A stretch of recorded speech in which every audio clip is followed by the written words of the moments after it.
على من لا نبي بعد نبينا محمد وعلى آله وصحبه ومن اقتفى أثره واستنى بسنته إلى يوم الدين. اللهم علمنا ما ينفعنا وانفعنا بما علمتنا وزدنا علما إلى علمنا ولا حول ولا قوة إلا بالله. Inshallah, we'll continue with reading from the book known as al-Awsat fi sunani wal-ijma'i wal-ikhtilaf li Abi Bakr Muhammad ibn Ibrahim ibn al-Mundhir rahimahullah ta'ala, who died in the year 318 after the Hijrah. And we're still in the chapter that the author entitled ذكر الأشياء التي اختلف في وجوب الطهارة منها ذكر الوضوء من مس الذكر. This chapter is a chapter in which he's mentioning the things that there is disagreement regarding the obligation of purification because of them, specifically mentioning making wudu because of touching the penis. And the author, rahimahullah ta'ala, he's mentioned up until now two main opinions, and each of these main opinions having some subcategories, but the two main opinions is the view that touching the penis nullifies the wudu. The view that touching the penis nullifies the wudu. And this was the view of people like Umar ibn al-Khattab and the view of people like Sa'd ibn Abi Waqqas in one opinion, and Abu Hurairah and Ibn Abbas in one opinion, and Ibn Umar. And they based it on the hadith of Talq. The hadith of Talq, where they asked if a person, where the Prophet ﷺ, he said, no, I'm sorry, the hadith of Busra. The hadith of Busra, where the Prophet ﷺ, he said, إِذَا مَسَّ أَحَدَكُمْ ذَكَرَهُ فَلْيَتَوَضَّأ. If one of you touches his penis, then he must make wudu. And then there's a second view. The second main view is the view that touching the penis does not nullify the wudu. It does not invalidate one's wudu. And this was the view of Ali and Ammar, and it's also a view attributed to Sa'd ibn Abi Waqqas, as well as a view attributed to Abdullah ibn Abbas, and from others who have mentioned it, Ibn Mas'ud and Hudhayfa and Imran ibn Husayn and Abi Darda. And you find them using as a support for their view the hadith of Talq. The hadith of Talq, where he asked the Prophet ﷺ, or where an individual asked the Prophet ﷺ about touching their penis while in salat, and the Prophet ﷺ, he said, "La ba'sa bih, innama huwa ka ba'di jasadik." Where the Prophet ﷺ, he said, "There's no problem with that. It's nothing more than a part of your body, or it's nothing more than like any other part of your body." And so he mentioned those two views and how there is disagreement about the scholars, about some of the particulars, whether they touch it rigorously, whether they touch it with desire, whether they touch it with no separation or with separation, etc. And so, inshallah, we finished that section of the chapter. We mentioned that the author, rahimahullah ta'ala, he's now going to begin to discuss some secondary issues that are connected to this overall theme. So if the theme is one touching their penis, and does that nullify the wudu? What about, because the narrations are all specific about the penis, akramakumullah. What about the vagina? What about the anus? What about the scrotum? Right? These are things that aren't explicitly mentioned in the hadith. And so, or in the views, the two major opinions. And so we need to get some details about that. What specifically is the penis? And these things are necessary for us to be able to understand the reality of this topic. And so he's going to finish this chapter with a couple of connected issues, and then begin other chapters that talk more in detail about some of the connected issues as well. And so he says, Mas'alatun min hadha al-bab. One issue that is also from this topic, right? This topic of the necessity of making wudu for touching the penis. Another issue that is included in this topic is, he says, واختلفوا في من مس الذكر مخطئا أو غير قاصد لمسه فقال الطائفة إن مسه متعمدا توضأ وإن لم يتعمد ذلك فلا وضوء عليه هكذا قال مكحول.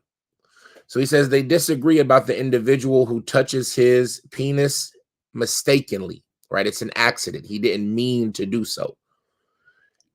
They disagree about this individual and about the one who didn't have any intent, right? So there's an individual who did it mistakenly, i.e., he was meaning to touch something, but what he was meaning to touch wasn't his penis. So, for example, he was meaning to scratch his thigh, but he accidentally touched his penis. Or an individual who touched his penis without any intent. The difference being the first individual was meaning to touch something, right? He was meaning to touch his thigh, but he accidentally touched his penis. While the other example is like an individual who perhaps somebody smacked his hand and his hand touched his penis. That person had no intent whatsoever. So you have three situations: somebody who touched their penis on purpose, somebody who purposely touched but accidentally touched their penis, and somebody who didn't purposefully touch in the first place. He had no desire to touch anything or no wish to touch anything, but something forced him or compelled him to touch. And we mentioned some of the statements of the previous scholars about those who said that if they touch it without purpose, then they wouldn't find any problem with that. For example, we mentioned the statement, who was it? Malam afli, malam ata'ammid dhalik. Whose statement was that?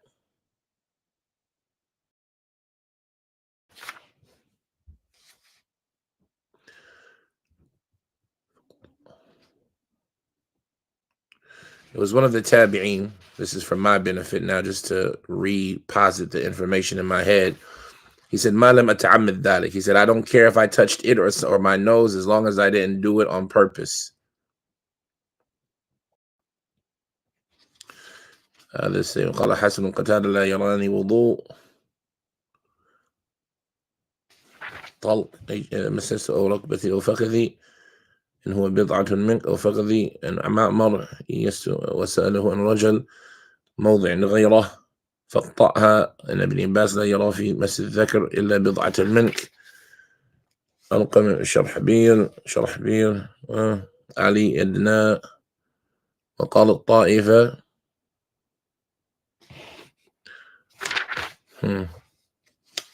عرقته عرق الأديم حسب ابن عباس إذا مسه ما لم أتعمد ذلك.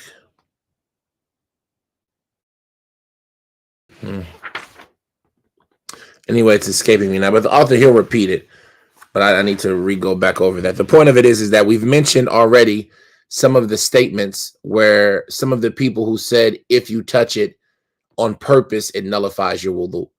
And some of them said that it doesn't nullify your wudu, but they said unless I purposely touched it. So we've already saw some examples of people differentiating between the one who touches on purpose and the one who does not. Here, the author is going to mention more details about that. And so he says that the scholars, they disagree regarding the one who touches his penis accidentally or the one who didn't intend to actually touch his penis. So one group of them says if an individual touches his penis on purpose, he must make wudu. But if he does not purposely do it, then there is no wudu upon him. And this is the view of Makhul. Makhul, he used to have the view that if you touch your penis on purpose, you must make a wudu. He goes on to say, وَقَالَ جابر ibn زيد إذا مسه متعمدا توضأ وكان طاووس وسعيد بن جبير يقولان من مسه وهو لا يريد فليس عليه وضوء. He said, and likewise Jabir ibn Zayd, he said if he touches his penis on purpose, he must make wudu. or he should make wudu. And Tawus and Sa'id ibn Jubair, the two of them said, whoever touches his penis and he didn't intend to do so, then there is no wudu necessary upon him. He says, وَكَانَ الْأَوْزَاعِي وَالشَّافِعِي وَإِسْحَاقِ يَقُولُونَ خَطَأَهُ وَعَمْدُهُ سَوَاء وَكَذَلِكَ قَالَ أحمد وأبو أيوب سليمان أبو ابن داود وأبو خيثمة. He says, as far as al-Awza'i and al-Shafi'i and Ishaq, then all of them said, if he does it mistakenly or on purpose, then it's all the same. And likewise, this was stated by Ahmed and Abu Ayyub Sulaiman ibn Dawood, as well as Abu Khaythama Zuhair ibn Harb. So all of these individuals, i.e. everybody that we mentioned with the exception of Tawus and Sa'id ibn Jubair, all of them held the view that if they touch it on purpose or on accident, it doesn't make a difference. And if touching the penis nullifies wudu, then that would be the stronger view. Because nullifying the wudu, it makes no difference whether it was done on purpose or on accident. Most of the time, right? It makes no difference if it was done on purpose or on accident. And it doesn't make a difference if it was done a lot or a little. It doesn't make a difference if it was done with one part of the hand or another. If touching the private part nullifies the wudu, then touching the private part nullifies the wudu.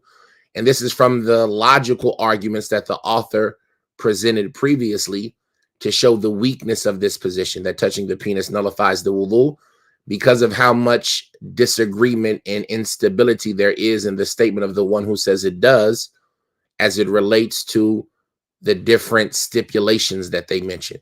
It has to be on purpose. It has to be rigorous. It has to be with desire.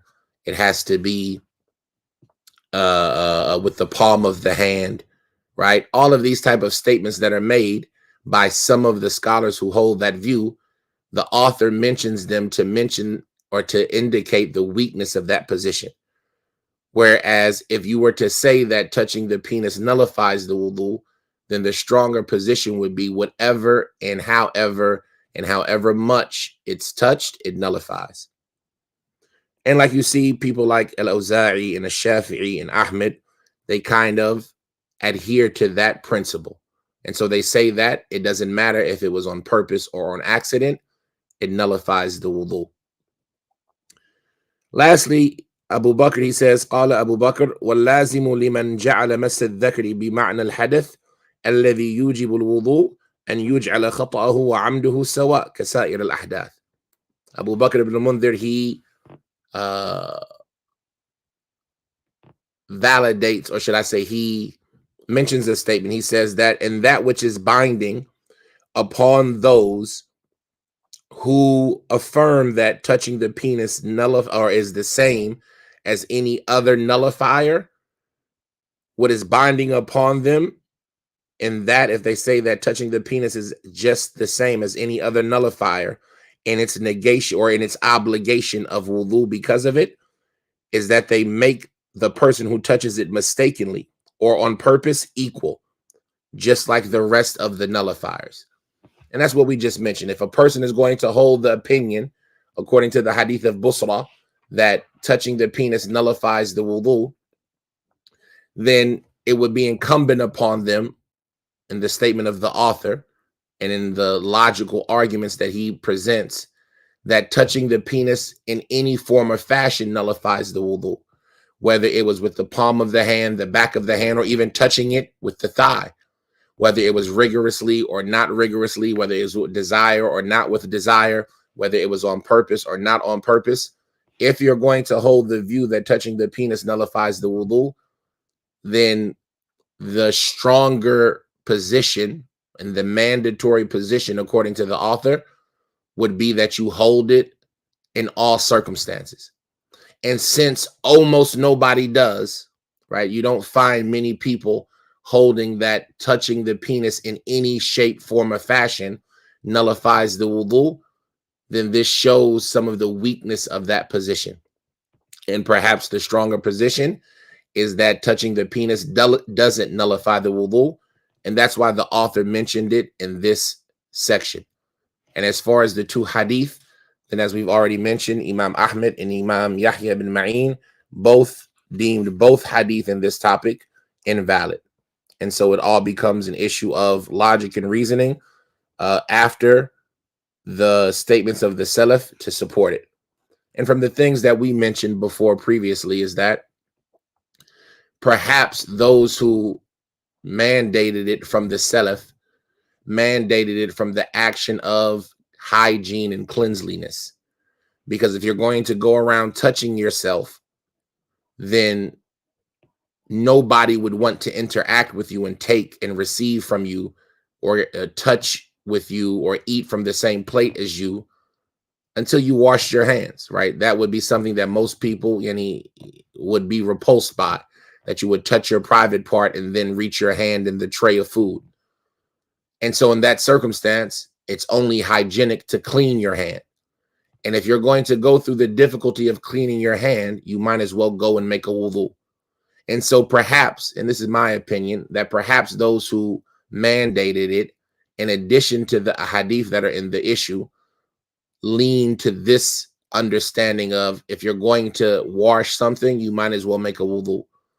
Because if not, with the lack of validity of the narrations, in addition to the amount of Sahaba who said you didn't, in addition to the logic and reasonable arguments against the obligation, and the foundation is no obligation, then that would support that touching your penis is not something that nullifies the wudu, and Allah knows best.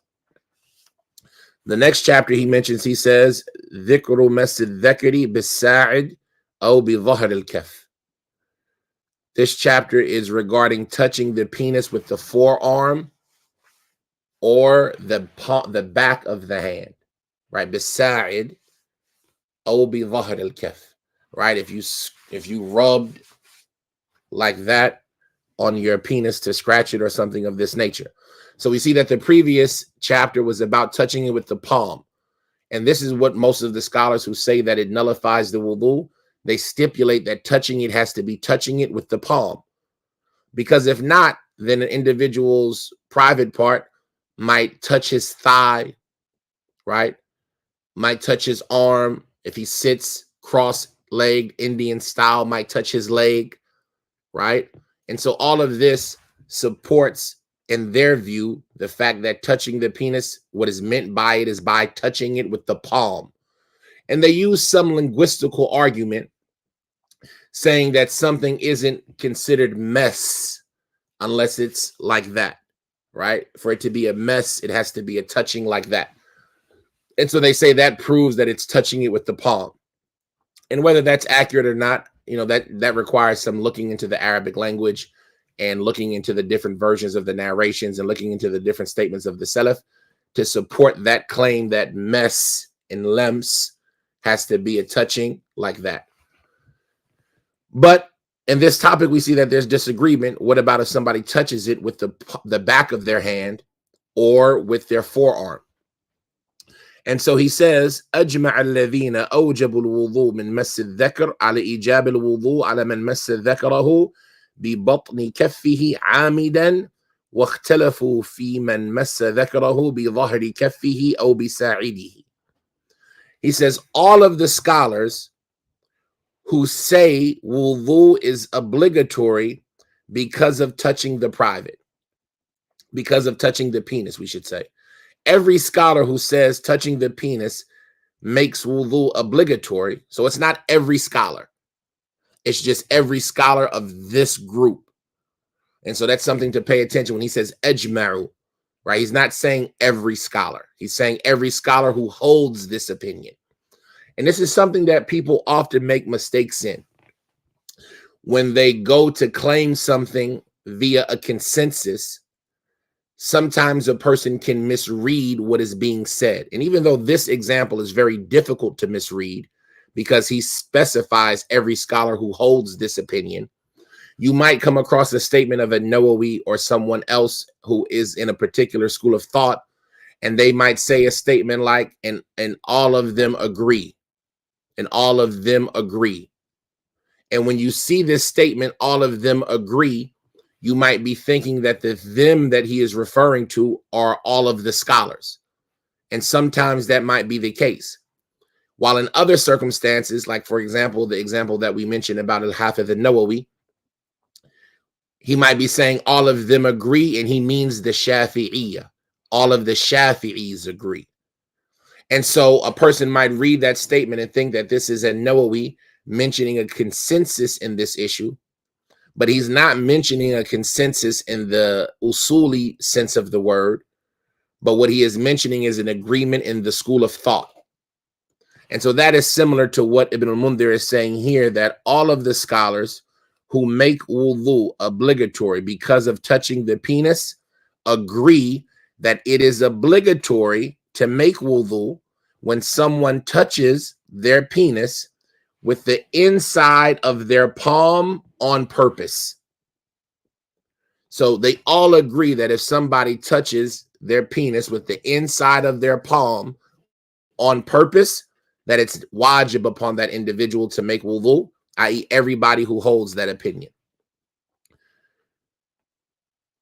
And they disagree regarding the one who touches his penis with the outside of his palm or with his forearm, right? They disagree about the person who touches his penis with the outside of his palm or his forearm. So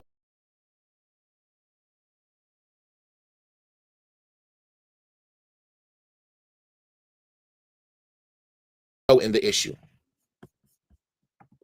this topic is no longer about yes or no in the issue. This topic is about those who say yes.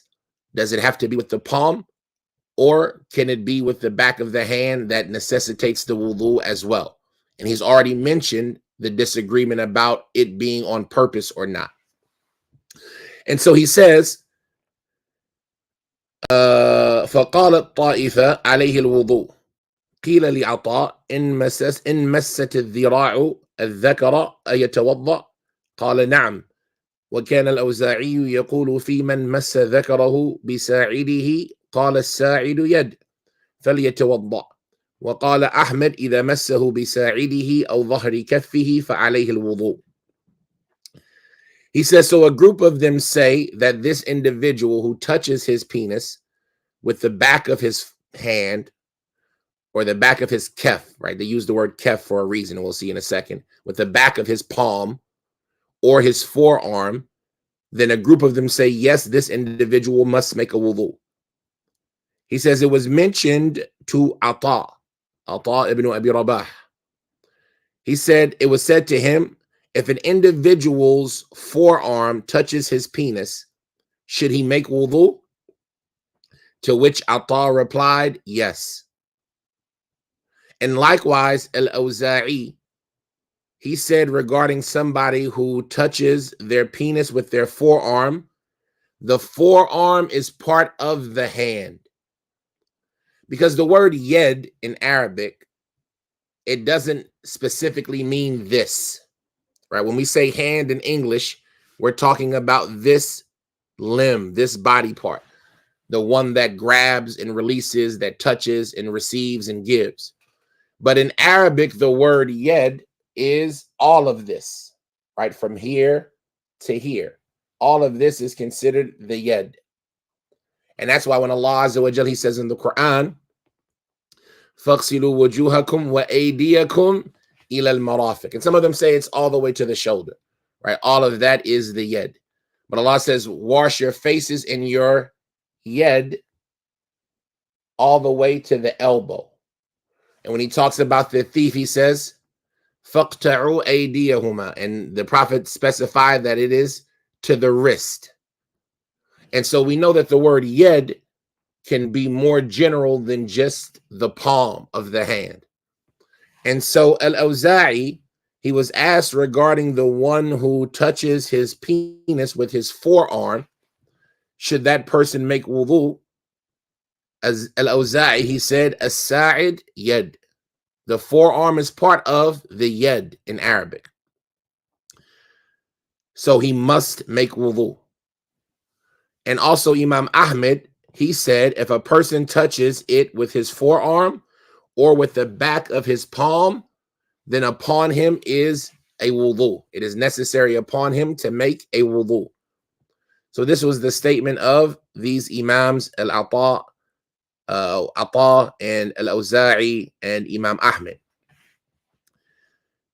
Abu Bakr al-Mundhir, Ibn al-Mundhir, he says, وَلَعَلَّ مِنْ حُجَّةِ مَنْ يَقُولُ هَذَا الْقَوْلِ ولعل من حجة من يقول هذا القول أن ظاهر الحديث وهو قوله إذا مس أحدكم ذكره فليتوضأ يوجب الوضوء إذا لم يقل بظاهر كف ولا ببطنها.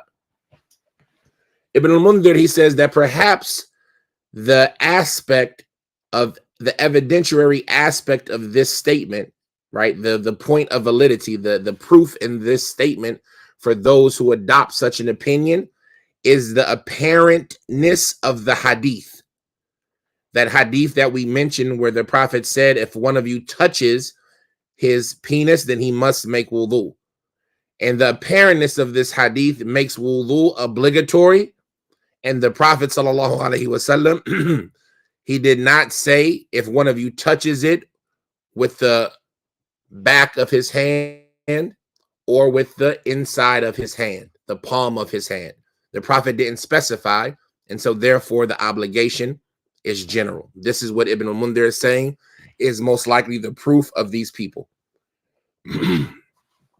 And so we see how Ibn al-Mundhir, even though he has an opinion in this issue, and this is one of the things that I love, is that even though he has an opinion in this issue, it doesn't stop him from thinking like the people who have an opinion different than him and being able to extrapolate their evidence even though he has a different opinion.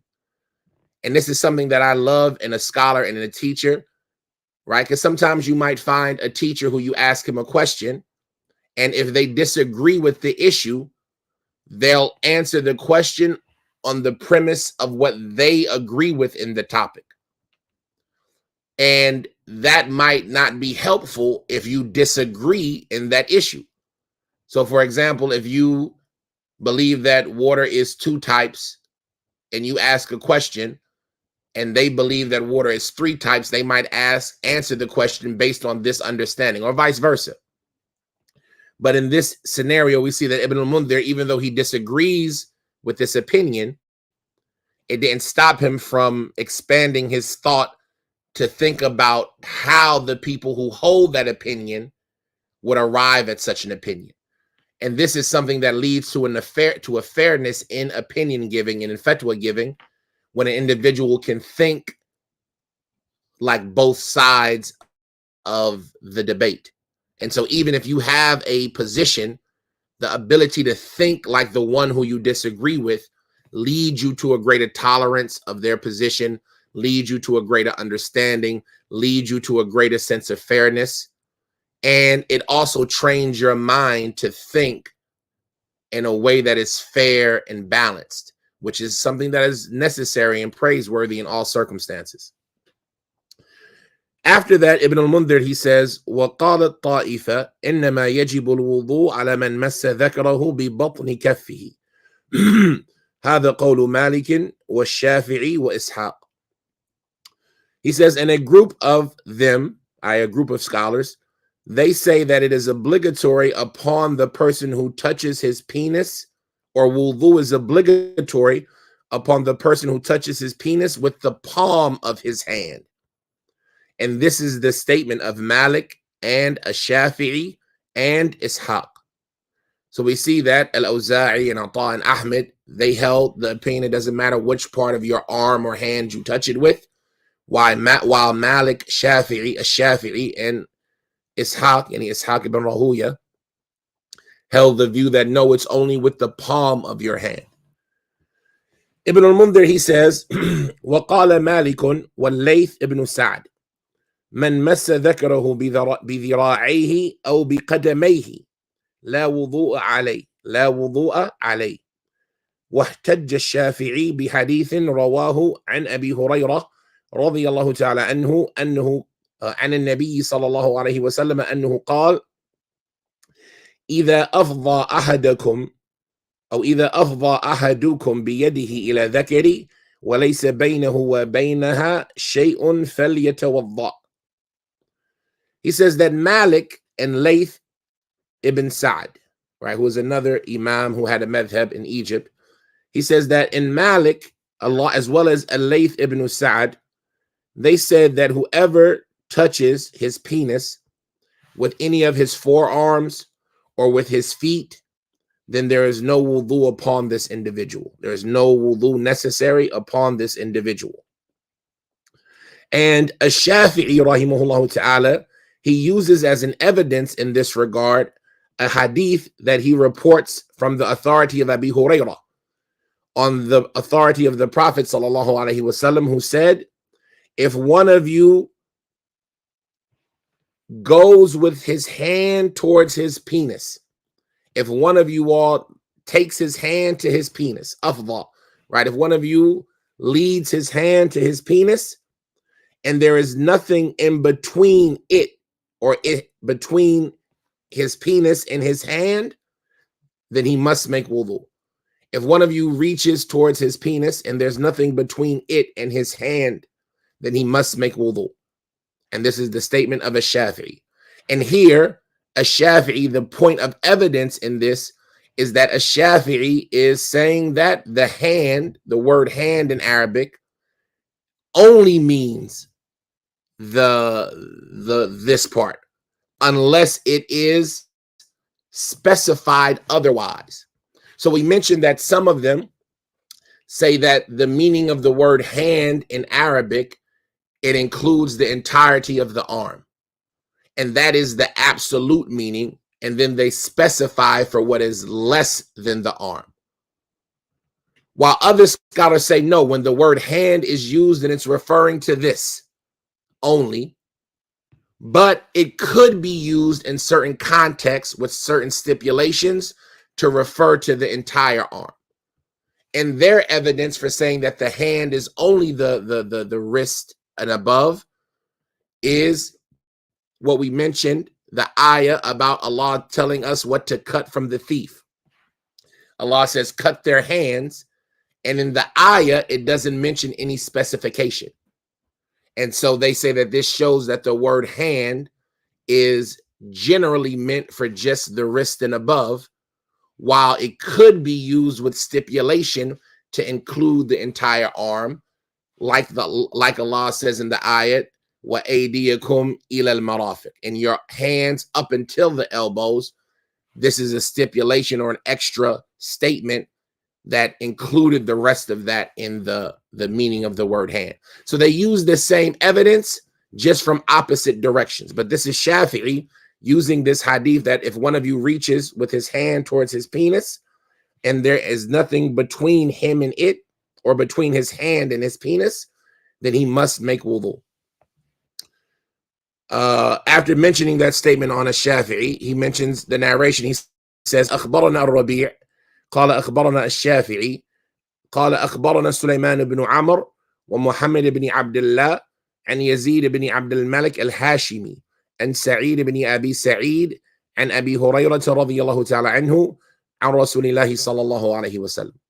So after mentioning the statement of Ash-Shafi'i and how Ash-Shafi'i uses this hadith, he mentions the actual hadith so that none of us just have to take his word for it. And this is one of the things, like we mentioned, makes us extremely appreciate this book. Abu Bakr, he says that Ar-Rabi', Rabi' ibn Sulaiman, the student of Ash-Shafi'i, narrated to us or informed us. He said that Ash-Shafi'i informed us. He said that Sulaiman ibn Amr informed, as well as Muhammad ibn Abdullah informed us, on the authority of Yazid ibn Abdul Malik al-Hashimi, on the authority of Sa'id ibn Abi Sa'id, on the authority of Abi Hurairah, on the authority of the Messenger of Allah sallallahu alaihi wasallam. Abu Bakr says, وَكَانَ أحمد يقول قد أدخلوا بين يزيد بن عبد الملك وبين المقبور فيه رجلا يقال له أبو موسى الحناط وذكر أحمد يزيد فقال يروي أحاديث مناكير. So when one looks at this narration, why doesn't Ibn al-Mundhir accept it? He explains why he doesn't, he indicates why this narration isn't something to be used. So he says that Imam Ahmed used to say that they have included, or they have placed somebody between Yazid ibn Abdul Malik and al-Maqburi, an individual who was known as Abu Musa al-Hannab.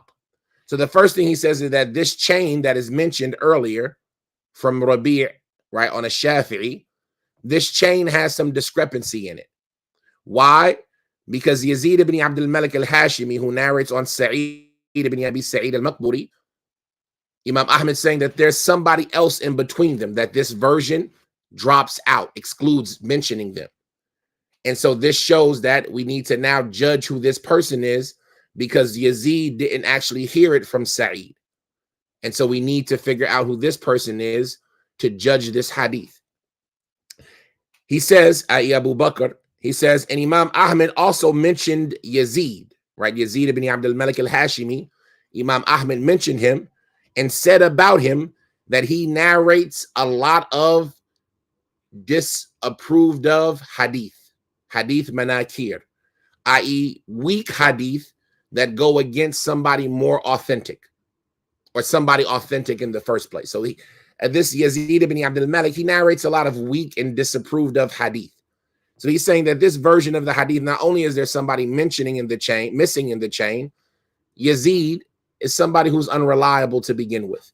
And so this narration of Abi Hurairah is not something that we can use as a proof regarding touching the penis, let alone that touching it with the hand is something that necessitates it. So that's just a benefit. And like that, he finishes the chapter regarding the one who touches his penis with the forearm or with the back of his palm. And so like this, we've talked about the opinions of those who, some of them say touching the penis necessitates a wudu, and some of them say touching the penis does not necessitate the wudu. And those who say touching the penis necessitates the wudu, from them are those that say touching it vigorously necessitates the wudu, not just a simple touching. And from them are those that say touching it on purpose necessitates the wudu, and not accidentally. And from them are those later on, and some people say that Shaykh al-Islam ibn Taymiyyah was the only person or the first person to introduce this statement, qiyasan, or using as an analogy the view of the Salaf regarding kissing women. Some of them say that touching the penis with desire nullifies the wudu. But you notice how Ibn al-Mundhir didn't mention anybody who had that view, while he mentioned that view as it related to kissing women. And so for that reason, you find some people mentioning that when it comes to this issue, Shaykh al-Islam ibn Taymiyyah, he mentions that the correct understanding is touching the penis with desire, similar to how it's mentioned regarding kissing a woman with desire from some of the Salaf. But some of them say that the first person to make this claim was Ibn Taymiyyah. And so this leads to the issue of, if there is known opinions amongst the Salaf, can a person introduce a third opinion? Or is the opinions that are acceptable limited to the positions that the Salaf had? Which is an interesting topic.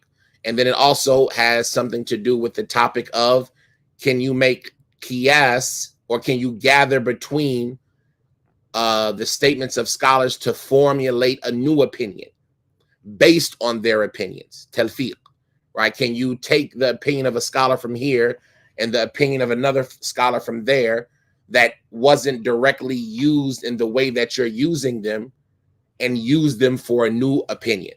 And so all of those things are interesting. And if Ibn Taymiyyah actually is the first one who made that statement, then, that's an interesting, study to be done. But in any circumstance, Ibn al-Mundhir, just to recap again, he mentioned that one opinion is touching the penis nullifies the wudu. And from those that have that opinion are those that say touching it in any circumstance nullifies the wudu. And from them that have that opinion are those that say only touching it rigorously nullifies the wudu.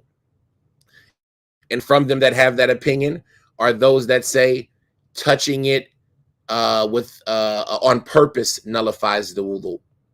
And from them that have that opinion are those that say only touching it with the palm of your hand nullifies wudu. And those are the statements that have been mentioned about touching the penis. The second opinion is that touching the penis does not nullify the wudu. And that is general and obvious in its nature. And this is the opinion that Ibn al-Mundhir supported. And Allah knows best, this perhaps might be the stronger of the opinions. And like this, we finished the section of touching the penis specifically. Does it nullify the wudu? The next chapter where we'll pick up next time is where Ibn al-Mundhir, he'll say, ذكر المرأة تمس فرج زوجها أو الزوج يمس فرجها. The chapter regarding a woman touching the penis of her husband. If somebody else touches the penis, does it break their wudu? Or does it break the wudu of the one whose penis was touched? And likewise, what if a husband touches his wife's vagina? Does it break her wudu? Or does it break the wudu of the one who touched it? So the author will talk about that issue next time. And although these topics can be somewhat improper, we all know that there's no shyness in the religion. And these are things that we as adults especially, we go through, right? Maybe I was in the act of foreplay with my wife, or a wife with her husband, and we were getting in the companionship of each other, and then the adhan was called. And we had touched each other, but we hadn't committed intercourse yet. Do I have to make wudu? Right? I don't want to have to, I want to pray first so we can, enjoy our time. Do we have to stop and go make a wudu because we've touched each other? Or can we proceed to offer salat if we had wudu and then return to our embrace? And so these things are necessary to be known because they are things that we use in our life. And the religion talked about these things. And so it's important that we be aware of these things. And this shows us the depth and the detail of our religion. So even though, speaking with some of these words and talking about some of these concepts can be things that are off-putting, or an individual is shy to mention, or an individual might, dislike to hear being specified and being explicit about them, it's things that are necessary to know. And so like this, we'll pick up next time regarding the chapter about a woman who touches the private of her husband, or a husband who touches the private of his woman or his wife. هذا وصلى الله وسلم وبارك على عبده ورسوله نبينا محمد وعلى آله وصحبه وسلم. وسبحانك اللهم وبحمدك أشهد أن لا إله إلا أنت أستغفرك وأتوب إليك.